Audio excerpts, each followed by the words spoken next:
10 minutes to deconstruct the myth of public education. All right. No, he got it. No, I don't need a clicker.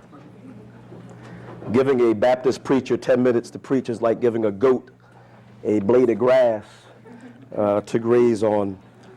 So I'm going to be bright and brief and then be gone. And I'm going to stick to the script at hand.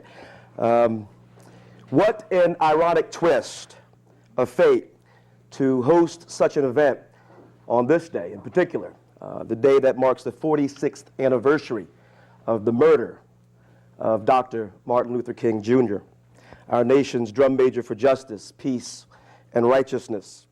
The Reverend Dr. Martin Luther King Jr., who not only spoke truth to power, but understood the power of love in creating what King called the beloved community, where all would be educated, all would be liberated, and free to fully participate in the fullness of life. And so as I think about this historic day in light of this year's 60th anniversary of Brown versus the Board of Education, Topeka, a decision to desegregate schools, and then I look further at the stark realities of our national education landscape, I'm reminded of one of Dr. King's last sermons, wherein he stated that we are now faced with the fact that tomorrow is today. We are confronted with the fierce urgency of now. We can choose to live together as brothers and sisters, or we can choose to perish together as fools. When it comes to education within the North American context, there exists a great myth that continues to be perpetuated by dominant culture, and that is that our nation has a public education system. You've undoubtedly heard these words, America's public education system. That means free school, y'all. If by public we are referring to that which is open, available, and freely accessible by all, and by education we are referring to that which bell hooks and Powell Lafrere described as a liberating, cooperative experience that transforms student to learner and teacher to facilitator, where excitement is generated through collective effort, that America, beloved, has anything but a public education system. The sad reality is that Brown versus the Board of Education did very little to fully integrate and mainstream black, brown, and beige children into America's education system. Rather, due to the benign neglect of some and the malignant intent of many, what did occur beginning in 1954 was the assimilation of scores of black, brown, and beige children into an environment which did not then, nor does not now, willingly recognize their culture, their color, their contributions, or the communities from which they emerge. The statistics are staggering, and the facts are frightening, and they do anything but lie. Data last week revealed by the U.S. Department of Education's Office for Civil Rights offers a striking glance at the extent of racial inequality plaguing the nation's educational system. Analysts found that black, Latino, and Native American students have less access to advanced math and science courses and are more likely to be taught by first-year instructors than white students. Black and Native American students are also suspended and expelled at disproportionately high rates than their white counterparts. For the first time in history, the Education Department also examined school discipline at the pre-K level, finding that black students as young as 4 years of age are facing SRO officers, student resource officers, in many communities being carted away in shackles and handcuffs.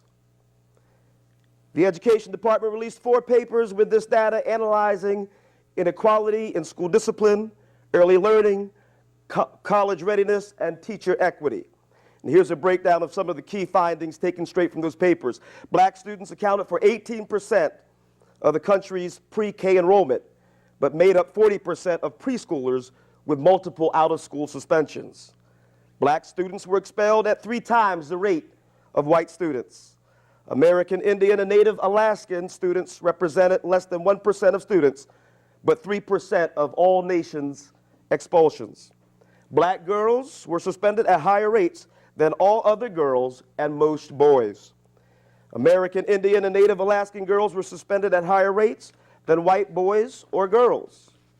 Nearly 1 in 4 boys of color, except Latino and Asian American students with disabilities, received an out-of-school suspension.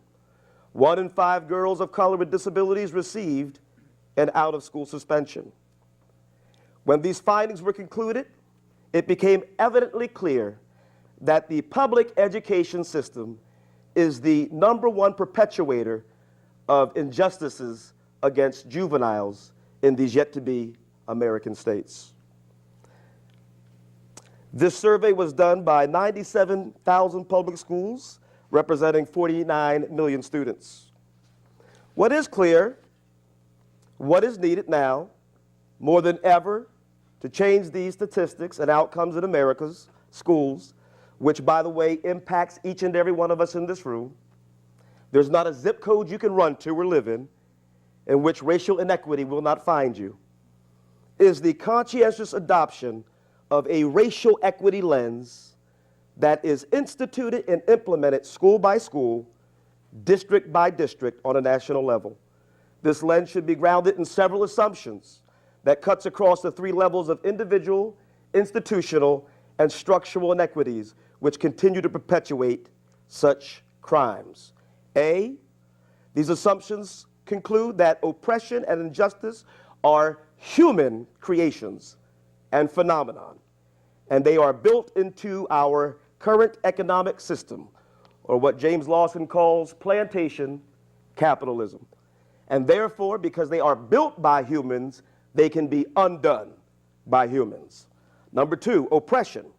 Racism, colonialism, class oppression, patriarchy, and homophobia is more than just the sum of individual acts of prejudices. Its patterns are systemic and therefore self-sustaining without dramatic interruption. In other words, you can change the player, but the game remains the same. Systemic oppression exists at all levels of institutions, harmful policies and practices, and across structures, educational, health, transportation, economy, that are interconnected and reinforced over time. Systemic oppression has historical antecedents, which are kept in place by America's lies and myths. We must face our national legacy and current manifestations of racism and economic inequality in order to transform them. Or as I say in the pulpit, you can't fix what you won't face. Without rigorous examination, behavior is reproductive. By default, our educational practices, cultural norms, and institutional arrangements fosters and maintain inequitable outcomes, which also support an illegitimate tertiary economic system within America called nonprofits, where folks are hired to do charitable work, not justice. To undo systemic oppression, we must forge multi-ethnic, multicultural, multilingual alliances and create democratic processes that give voice to new organizing systems for humanity.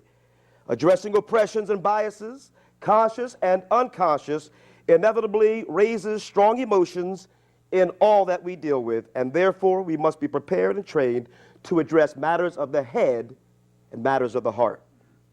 Until such efforts are undertaken seriously and institutionalized and implemented at the highest levels, but practiced one-on-one in individuals and in communities and in districts and in schools, we will never achieve King's beloved community or truly ever realize the myth of the American public education system. God bless you.